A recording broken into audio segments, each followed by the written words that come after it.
All right, so we have another way too early 2025 AFL trade news thing to talk about in today's video. Again, a lot of news to talk about with Miles Bergman again, who was a big part of the last AFL trade video because I think everyone and their dad is legitimately trying to sign him again. In the last video, for those of you who don't know, I actually talked about how Port Adelaide were willing to offer up a 7-year contract extension to him, while Carlton were also reportedly interested in offering him a big deal. Again, we know St Kilda were the other team for a long time who were really interested in him, but I don't think, really expect that every team seems to want Miles Bergman, with it now currently being reported that Melbourne has thrown its hat in the ring for the out-of-contract Port Adelaide defender Miles Bergman, who was weighing up a move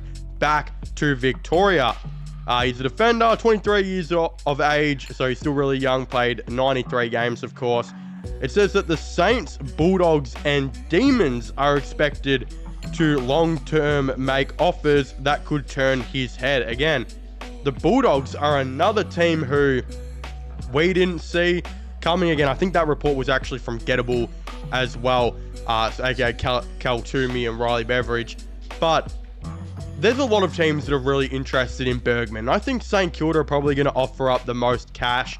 I think Port Adelaide are going to offer up a ton of cash as well, because they know they can't really afford to lose a guy like that. But the fact that the D's are interested in Bergman is really interesting personally for a lot of reasons. And I actually think that the Melbourne Demons right now are seriously the most underrated team nearly in the game, and they have a lot of different directions where they can possibly send this team to, of course, I guess, rebuild on the run. Like, don't get me wrong, the D's don't have their first round pick, and was that a mistake? No, because they actually traded away their first round pick, which looks to be like pick 8, for Xavier Lindsay, who I think has become a flat out phenomenal player for their team. They've obviously got Harvey Langford, who they drafted at pick 6, and he's become a flat out phenomenal player as well for them. Caleb Winster looks the goods as well. Their young core is seeming like it is really coming along nicely, and they are hitting a certain path where Christian Petrarca and Clayton Oliver are playing their best footy that they have played for a couple years now. And the realistic thing is, I think both of them will probably still want out. But personally, moving on Christian Petrarca, who really wants to go to like one of the big 4 Melbourne clubs to improve his brand and all that, is not going to be that bad, because at the time making this video, I think they're paying him about 1.5, and the deal is supposed to be wherever they send him to. Rumour has it, if he does go to Collingwood, which I think he'll force his way there, again, Collingwood still have a little bit of salary cap. I think what will happen is they'll pay half his deal, so probably like 700 to 800. Melbourne will pay the other half, and in return, Collingwood will give them a good package of what I think will be their second round this year and a future first. Again, Clayton Oliver, maybe another situation where a team like Adelaide, who have previously been interested in him, will look at him, and they might offer up a future first and Melbourne pay half the salary.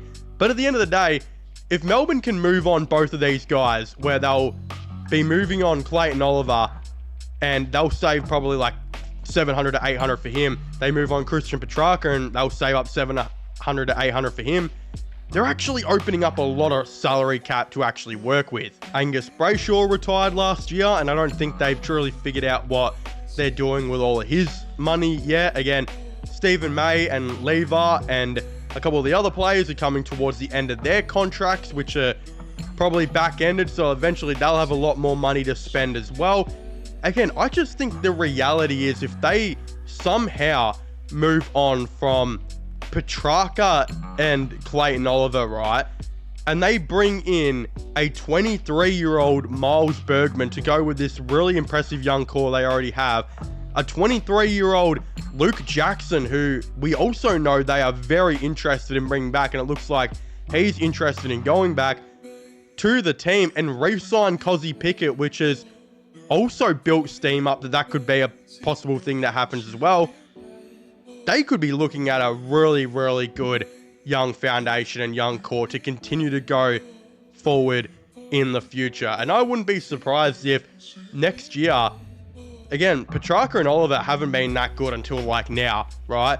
Next year, you add Luke Jackson, you keep Cozzy Pickett, you add a Miles Bergman, etc., etc. to the team.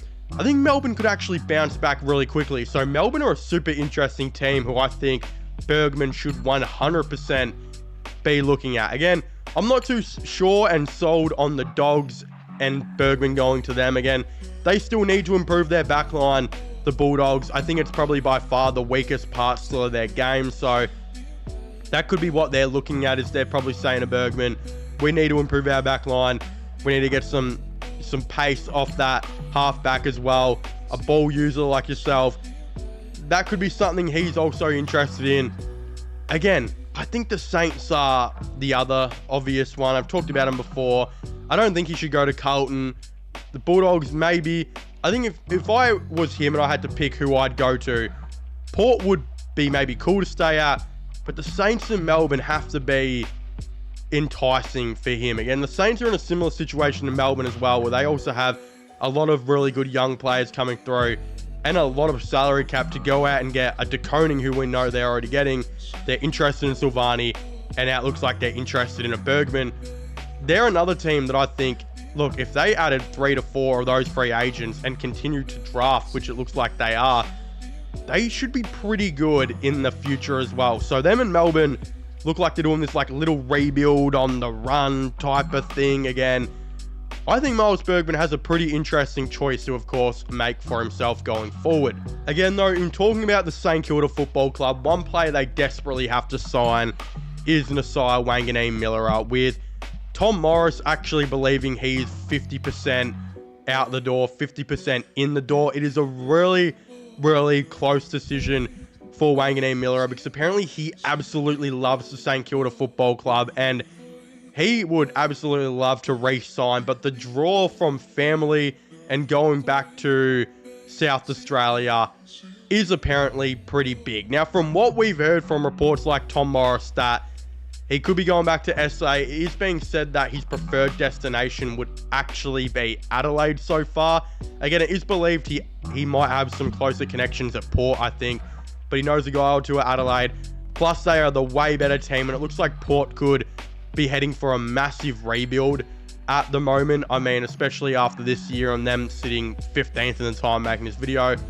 I think Nasiah Wanganeen-Milera could be really looking to maybe go to a team like Adelaide. I think it will be Adelaide or St Kilda on who he picks from. Again, if I was him, I'd stay with St Kilda. I think the proposition of the St Kilda Football Club getting Sam De Koning, Jack Silvani and Miles Bergman all in one off-season should be enticing enough for him to stay. Like, if I was him and I'm a backman for St Kilda, and next season you're going to add Jack Silvani, who's a 10 times better player than what he used to be, Miles Bergman and Alex Taru should be good to come through next year. 3 new backmen into that back 6 to 8 that they'll of course have is phenomenal. Like, how can you know, I just think that would be very good. It seems like he loves the St Kilda Football Club, and family's important, don't get me wrong.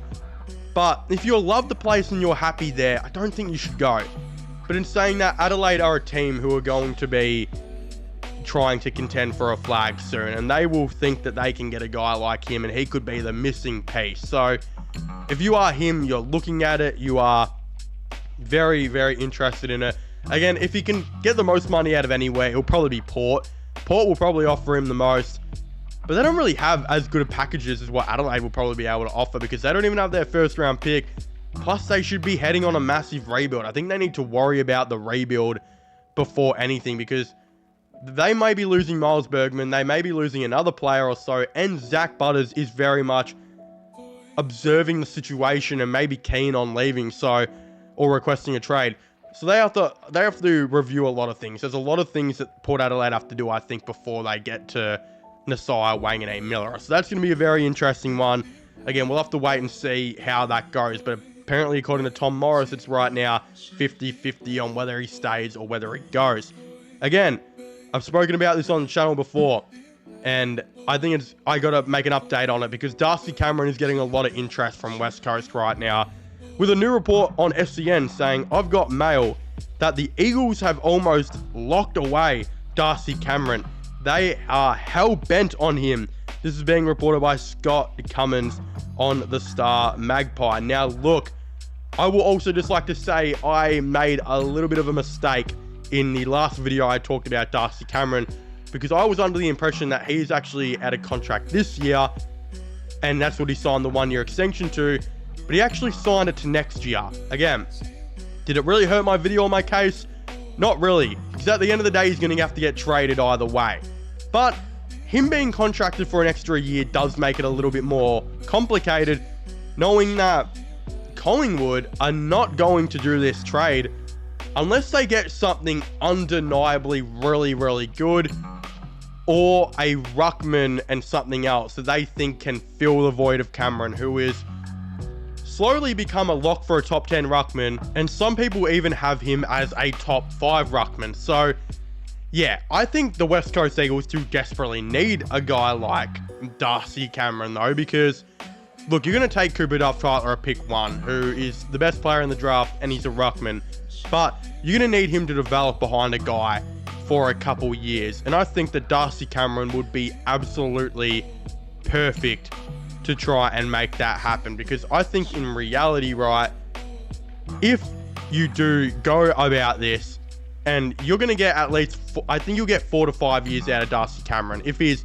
30 years old right now, you'll probably get him to about 34 years of age, right? So it becomes a complicated thing when Collingwood are probably going to ask for a top 10 pick, because that's definitely what he's worth it right now. But in saying that, are you going to give up a guy who's going to hopefully be on your team for the next 10 to 15 years for a guy you're only going to have for 4 years? It is a really, really tough one. Again, I think West Coast maybe need to do it.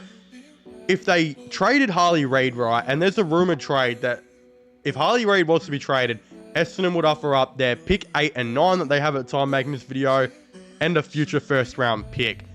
If you were them and you went up to Collingwood and said, look, we'll give you pick number 9 and maybe some player, right, who may be looking to go back to Victoria for Darcy Cameron, I think Collingwood would maybe do that, because they could go out and draft a Louis Emmett, who is arguably a top 5 player in this draft. Probably won't go top 5 though, who is a ruckman. Again, Collingwood though are probably going to be looking for a ready now ruckman. That's the issue, but Collingwood might be able to think, if we can get Mason Cox to go for another year, or maybe we go out and trade for a player like an Ivan Soldo or something. Couldn't Ivan Soldo, who would probably be happy to go back to Melbourne and play under Craig McRae again, could a Ivan Soldo and like Louis Emmett type of duo work for a couple years until Louis Emmett becomes a star ruckman in the game? Again, could that work, right? If Darcy Cameron actually really does want to go get back to West Coast, and you got offered, you know, Louis Emmett in return for him, can you really say no to that? It's definitely a tough one, but Collingwood have him contracted for a year, so they can kind of say no. So I don't know what they're going to do. I don't know how that situation is going to unfold. But that's going to be an interesting one to follow, because at the end of the day, Darcy Cameron is getting a ton of interest from the West Coast Eagles, and they could desperately use them. Imagine them going from Bailey Williams and Matt Flynn to freaking Darcy Cameron and Cooper Duff-Tyler in one off season. I mean, West Coast fans would probably do some inappropriate things in their pants. I don't know, but I would if I was a West Coast fan, because that is a massive change. So again, I'd very much like to hear all of your thoughts and opinions on this all in the comment section down below. Should the, of course, West Coast Eagles go for Darcy Cameron? Who should Miles Bergman go to? All of the above. Again, I'd very much like to know your thoughts and opinions. Don't forget to subscribe to my, gaming channel, which will also be getting linked down below. Subscribe to this channel, the sports channel, for all that sports content, all of that. Again, don't forget to leave a like, subscribe, and comment, and I'll see you guys next time. Goodbye.